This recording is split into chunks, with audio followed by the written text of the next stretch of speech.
Not everybody resonates with the same type of people. Knowing your product, knowing the competition, knowing what people need, and being able to be a resource, because the first point of any sales call is to build trust. Microphone check, 1, 2, what is this? You're now listening to a brand new episode of the Play Big Faster podcast. Look what you done started. Let's go.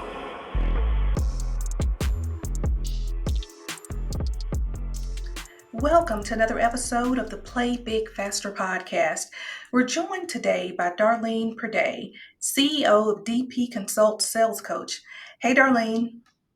Hi, thanks for having me, Cherie. Thank you so much for being with us. Since we serve primarily entrepreneurs, when I saw your profile and read that you actually work as a business and development coach, I said, we got to get Darleen on the show. So tell us what you do and how you help entrepreneurs. Yeah, absolutely. My heart is for entrepreneurs. I think it is not for the faint of heart. There's a lot of amazing, courageous people out there. And the beautiful thing is that you can lean into other people that have some skills and abilities that maybe you're weaker in and really round out your offering for yourself.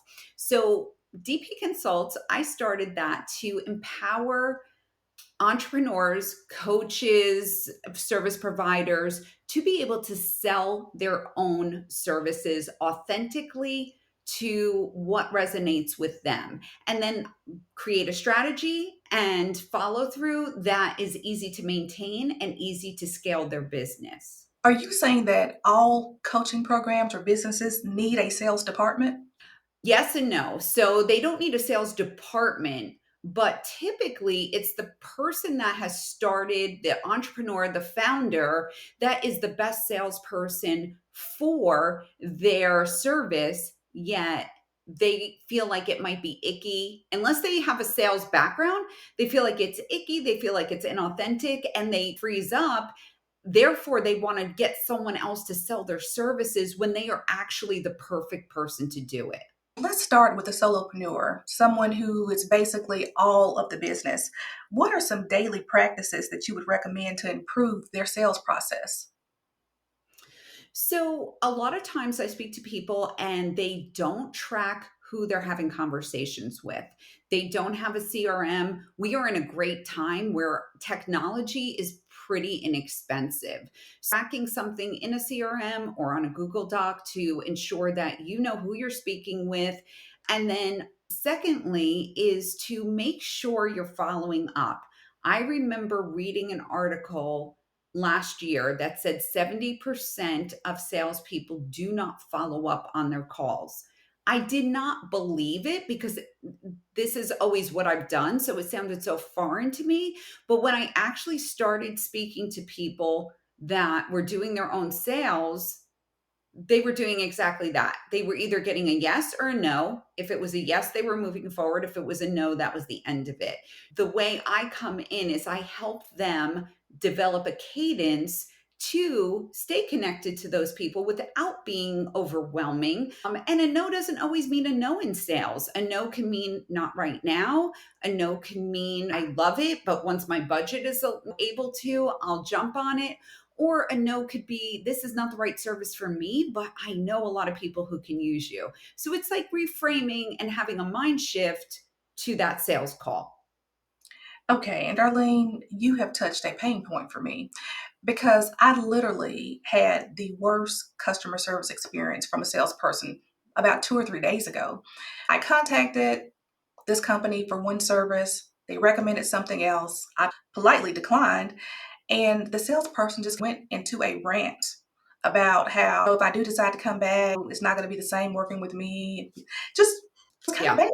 So tell us, what are some things that salespeople should not do? This is something I get asked all the time. My foundation of what I do is empathetic sales. So really understanding what the person needs and also treating them how I want to be treated. So some of the things that there's top coaches out there that preach these things, and I'm not saying they don't work. I'm just saying if that is not in alignment with your core values and your personality, there is a better way. So for me, in my career, and I know this is a long way to the answer, but in my career, I have listened to those coaches that are like, put fear into someone, create a deadline, make sure they understand that your service is the only way, that type of thing. And I've tried to sell that way, and I can't say I wasn't successful, but I felt like garbage at the end of the day. I have to put my head on the pillow and know that I'm getting my job is to build trust. My job is not to trick somebody in or make them make a decision before they are ready. So in saying that, some of the things that I do not do and I don't recommend people doing is putting unnecessary deadlines on someone, pressuring them to make a decision before the call is ended. Just what you described of your experience and having somebody say, yeah, you can come back to me, but this is going to happen or whatever. That is just, those are just all tactics that people use. And sometimes I've been on the receiving end of it. And sometimes if I'm not sure of what I'm talking about, they can work, but that doesn't mean it's the best solution. So we're operating in fear, operating in scarcity mindset that you have to sign now or it's not going to work. And also over inflating your value.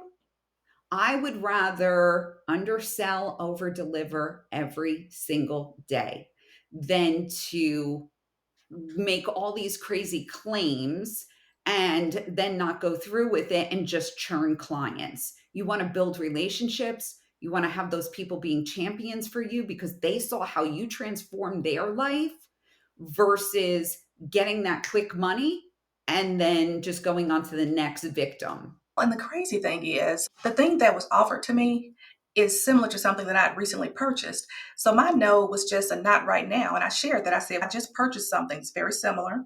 I'm going to take my time, evaluate that, and I'll get back with you because I was really interested in working with these people. But now I'll never go back. Definitely. We talked about follow up. When you talk about nurturing, there are so many options in terms of technology that's out there. You have your nurture email sequence. You may have someone in the office who has different touch points, different times of the month. What are some of the best ways to nurture those not right now, no, or maybe later? Sure. So my philosophy is to every time I am contacting someone, I am giving them some sort of value that they could use. They could take a tip, they could take a trip, they can incorporate it even if they don't use me. Some kind of value to encourage that person. And also, I make notes. I talk to a lot of different people. So I make very detailed notes. So, for example, if I spoke to you, Cherie, and you were like, I'm going away for a couple of weeks, then I have the holidays, I'm visiting my family, and I want to talk in January, I'm going to put that in. So, next time I'm connecting with them, I'm going to ask, how was your vacation? I hope you got to enjoy your family over the holidays. And being genuine, but if I don't put it in my notes, I will forget by the time that I'm reaching out, especially if it's a couple of months later. And then I'm also putting in, again, something value, personalizing it, giving them something value, and letting them revisit. Just because they said, okay, maybe in the new year, do you want to hop on another call? We can brainstorm and see if this is the right timing. This way, they feel confident that they can get on that call and not be pressured, ask the questions they need to, and I could really help them come to a decision versus just pushing what I want. I love that. I definitely love that. CRMs. Do you have any favorite tools that you would recommend? So, the way that I look at technology, I use a ton of different technology for many different roles, is it really depends on what you need. The nice thing is that there are smaller types of like ClickUp and there's smaller types of CRMs, and then there's more robust ones like HubSpot. So there is not just, I don't think there's one way to sell. I don't think there's someone that can say this is the exact tool you need to use. If a Google Doc suffices and you can keep track of it, go for a Google. You don't have to pay a subscription. Or if you find that you're growing, see what you're going to use. There's always the latest and the greatest out there. If you don't have the time to learn it all or to use it to that capacity, you're just wasting that money.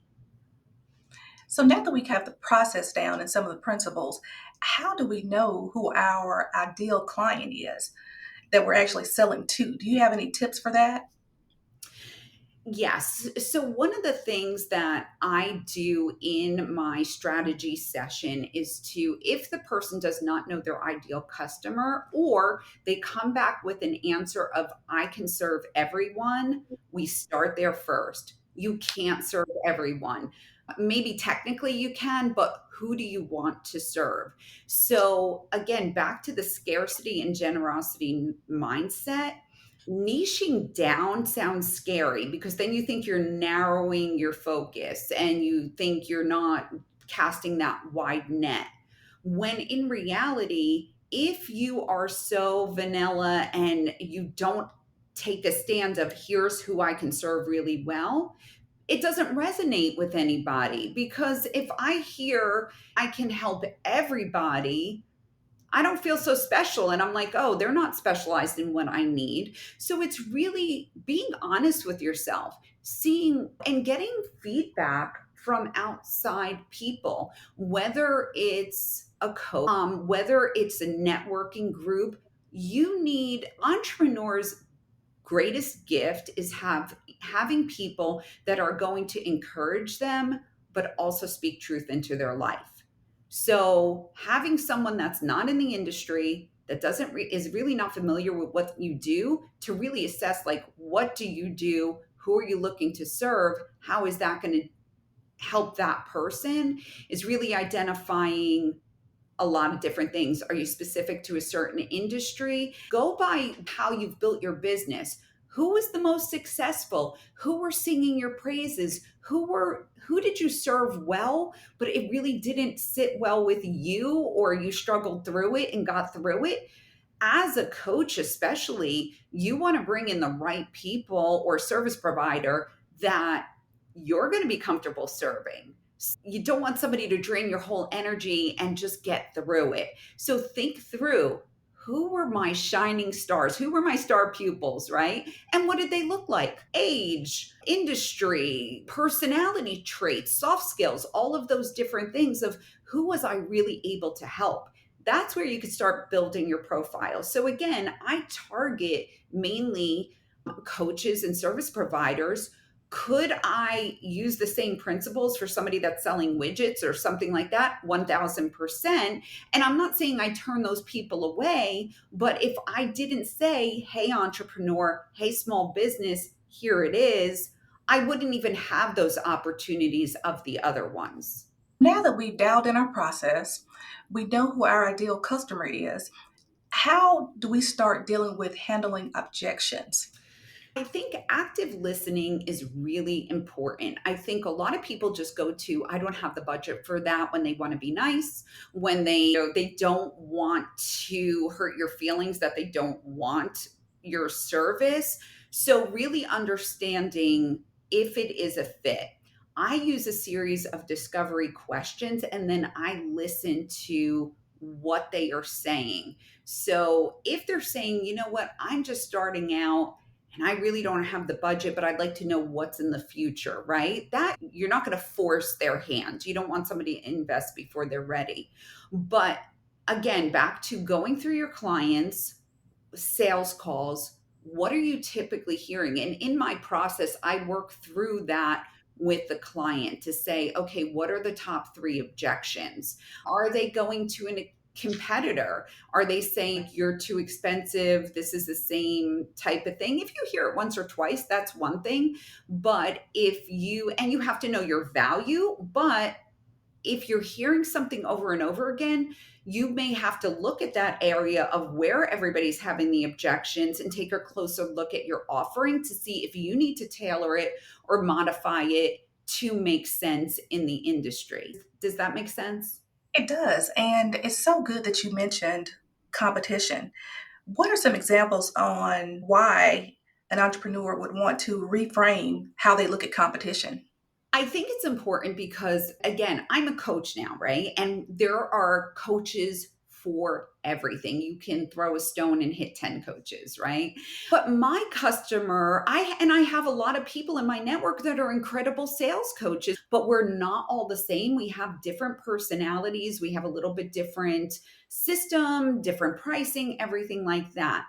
But what's nice is if you look at people, I have virtual coffees with these people. We collaborate, we talk about what's working, what's not working, because truly, my clients for me, I'm not afraid that they're going to go to the competition because I know they're my clients and vice versa. And then if I know what would be considered competitors, if I know them enough, if you came to me, Cherie, and you were asking, and I'm like, that's not exactly what I do, but I would love to introduce you to my friend who may be able to support you.